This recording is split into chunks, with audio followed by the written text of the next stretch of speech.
Hey Jim, tell us what you think of Fuaga and why you think he'll be successful in the NFL. Yeah, I'd start with just like who the guy is. He was easy to do on tape. Let me start with that. Really easy to do. Um, Desmond Howard said it on. He kind of quoted me on the TV. He's nimble. He's a really nimble, big human being, and he's a bully. Um, he just gets after people. Second level, he punches guys to the ground. Stays after people, plays to the whistle, and is a really high end athlete. Like usually those guys that are, kind of rough, physical, aggressive guys, like have a limitation athletically, and this is a really good athlete. Like he's played on the right side. I think he could play on the left side, but he could play right tackle, guard. He's versatile. But I shared this story with Jeff Ireland. Jeff called me right after the pick, or a little bit after the pick, and I told him we had a stretch and run period on Monday at the Senior Bowl, and I'm trying to learn all these guys, right? Like we have a wall full of headshots. As soon as they accept their Senior Bowl invite, we put a headshot up. So I try to learn the faces and put names with them. And I grabbed him and I had to learn his name. I told him, I said, I don't like screwing up guys' names. So how do you pronounce your first name? He said, Taliese. I'm like, okay. I practiced it a couple times. Like I got it. And he kind of stopped. He kind of looked at me and he's like, you know how many people told me that I shouldn't be coming to this game? And I said, yeah, probably a lot. You're a locked first round pick. Um, he used some choice language, a little bit of choice language. He's just like, I wasn't going to miss this game. I wasn't going to not be here. So that tells like he and Leatu Latu were the two guys that were projected to be high defensive. There hasn't been too many defensive players picked in this draft so far. Well, he was one. Latu was defense. Taliese was offense, but like both those guys stopped me at one point or another and told me like how many people were telling him not to come to the Senior Bowl. So I love that. I love how he's wired. He's a competitive guy. He's not afraid. He's got confidence. You probably have already talked to him, and it comes across pretty quick. Like he's a grown man and he's got confidence, and I don't think the league is going to be too big for him. He seems to be graded very highly as a run blocker. And what have you seen from that aspect of his game, and what strengths do you see maybe fitting into what Clint Kubiak's going to do here with the running game? Yeah, really good in the run game. And then I learned this from Coach Saban tonight on the broadcast. He didn't give up a sack this year, so obviously really good in pass pro too, and had some really good pass pro reps against guys like Latu in practice. Those two guys were like going after each other. They knew they played against each other. It was a good matchup on tape for us to see for both those guys. And then I think they wanted to go head to head Mobile. So yeah, in the run game, he comes off with pad level. He's a big guy that can bend, so he can like hit from low to high, and he can get under people and move people. And that's what you're looking for. You looking for guys that can like knock people off the ball, at the point of attack, and then guys that can get to the second level and out in space and have the body control and the balance and the quickness to get people blocked in space. And he can do both those things in the run game. And then in pass pro, um, I mean, shoot, now I feel like I should post a bunch of clips from Senior Bowl. He's got a really nice pass set for a right tackle. Like when you watch him, there are certain college right tackles that look like right tackles when they set, and just with his initial with his initial kick, he looks like a guy that could play left tackle. So really good athlete, and gets it done both phases. Jim, Taliosa said that he thought the game he played against Leatu Latu in college opened up a lot of people's eyes to what level of player he was, because he did well against the speed. I mean, do you remember while evaluating him if that was a big leap or a big put him on the map game? Yeah, it was a good like he didn't make a massive jump this year, but he made a good jump. He was an easy guy for us. Like I'll say this for the Senior Bowl, like when I watch tape over the spring and the summer, and I'll jump on these guys here in a few days. We've already got like all but maybe 5 to 10 Power 5 schools already graded. But when I did him over the summer, he was a pretty easy guy. Like we knew we were going to want him. I knew he was a top 3 round guy.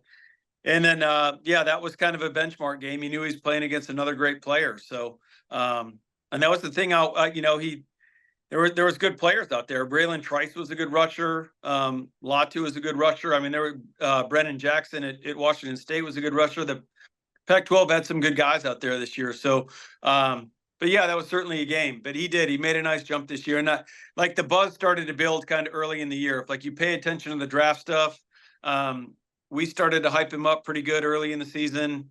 And he was the guy that caught traction pretty quick. Jim, you talked a little bit about his ability to be a left tackle. Delving more into that, what is it about his, not just his stance or his skill set, but his versatility that makes him able to play on both sides of the line?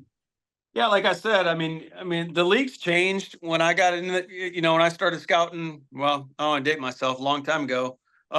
It was clear like what a left tackle was and what a right tackle was. I don't think teams want to be left-handed and right-handed anymore. I think we're trying to get to a point where guys are, you know, balanced and kind of have the same skill set. Most teams kind of feel that way, just talking to line coaches over the last couple of years.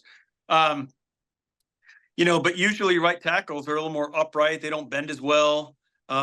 Limited foot athletes, but stronger, powerful guys get pushed in the run game. And that's not this guy. I mean, all you have to do is pull up some YouTube clips of this guy, and you can see him. You can see him in his stance.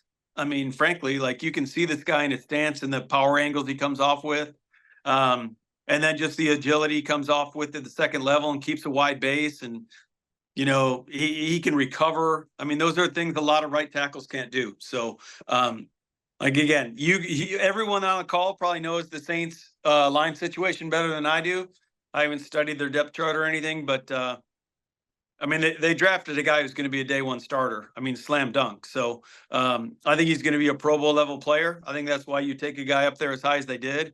You think he's going to be that guy. So, and he played at a good level. Like there's not a lot of projection to Taliese. Like he's played really good football. And considering not just him as a player, but as a person, knowing that he didn't need to go to the Senior Bowl but still win, how much of his character may have come off as a surprise compared to what you might have expected? Yeah, I mean, I would have challenged him on that. I think they all should come to the Senior Bowl, unless you're going to be like a top 5 pick. I get it, but no, I love it. I think you know, like I said, the confidence piece is what makes him a little bit different. You know, there's a lot of offensive linemen who are, you know, blue collar dudes, tough, competitive, love football, all those things. I think what separates Taliese from most of those guys is the confidence level. Like you'll be around him, like he's got a little cockiness to him in a good, like a healthy confidence is what I should say. Like he's not going to be abrasive. He's not going to rub you wrong with it, but like he knows he's good. You know, he came down to Mobile. He knew he was one of the best guys down there. He wasn't afraid of it. Like I said, like a lot of these guys, there's a lot of agents that even if you're going to be a second round pick, they're trying to protect their asset. And they're like, well, I'd rather him go in the second round than go to Mobile and get hurt and, you know, risk it. Where he wasn't listening to that. His agents weren't telling him that, but even if they were, like he wasn't going to listen to that. So, I think you guys are going to like this guy. He's going to be a fun guy in the locker room. He's going to be a good quote for you guys, I think. But a really confident guy. Jim, when did he commit to the Senior Bowl? And when Early. As soon as we invited him, man. So right away, whatever in November, whenever we sent it. When did you say to yourself that I want him in the game then? Last summer. Last summer, he wasn't a real hard one.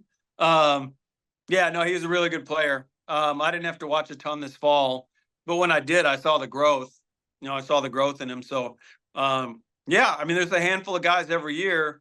I knew this guy had a chance to be a first-round pick. You know, was probably going to be a first-round pick. So, yeah, we want those guys in the game, obviously. So when he committed, it was a big deal. We were fired up in the office. We were really excited that day. So, man, we're rolling through. The Detroit Lions just traded up. Is that what I see? Pick is in. So yeah, Paul, we knew all along. You're a really good player, and he committed right away. He did. We had Luke Musgrave from Oregon State in the game the year before, who went in the early second round, the tight end of the Packers last year. And sometimes that helps when teammates see guys go to our game and get drafted high and benefit from it. So yeah, we were excited to get him. Thank you very much, Jim. Jim, one more question since we got you on. You like how everything is going for the players who played in the Senior Bowl for yourself here in round one? Yeah, I think we've got 6 right now. I think Quinion Mitchell was 6, so we'll see. I thought we could have as many as 12, Paul. So I didn't think we'd get 12, but I thought 12 would be 12 guys had a chance. So we'll see here these last 8 picks how many more we can get. But no, it's going to be an exciting couple days. We usually own day 2, so tomorrow night's going to be a fun night.